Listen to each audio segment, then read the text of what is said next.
আমাৰ তাৰমানে অলৰেডি প্ৰচেছটো চলি আছিলে এদিনতো কোনো মানে এজন নাৰ্ছ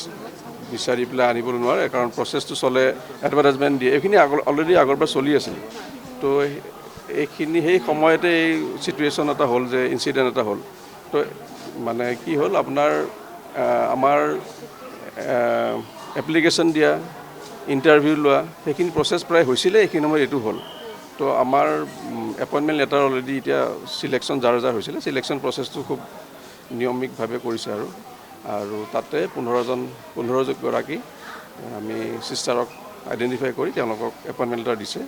তেওঁলোকে সেই জইনিং কৰোঁতে ধৰক এই সপ্তাহটো লাগিব আৰু কিছুমানে বেলেগ বেলেগ জেগাত কৰ্মৰত হৈ আছে তেওঁলোকক এৰি দিব লাগিব ন আৰু তাৰ উপৰিও আমাক নেশ্যনেল হেল্থ মিছনে আৰু 15গৰাকী তেওঁলোকৰ অলৰেডি বেলেগ বেলেগ জেগাত থাকাখিনি আমাক ট্ৰেন্সফাৰ কৰি দিব NHMৰ ফালৰ পৰা 15জন আহিব আমাৰ HMS আমাৰ যোনটো হস্পিটেল মেনেজমেণ্ট ছ'চাইটি আমি নিজে লোৱা তাৰমানে সেইখিনি 15জন তো 30জন নাৰ্ছ আহিলে আমাৰ বেলেগ বেলেগ জেগাত নিকুতো দিম বেলেগ জেগাতো লাগিব হ'ব সিহঁতৰ তেতিয়া আমাৰ মানে কিছুমান আমাক প্ৰতিবেদন দিছিলে আমাৰ এনে দুজনী থাকে এতিয়া 3জনী দিব দিছিলে আমি তেতিয়া 3জনীকে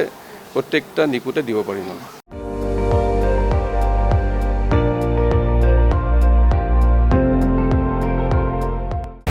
আপুনি চাই আছে ND24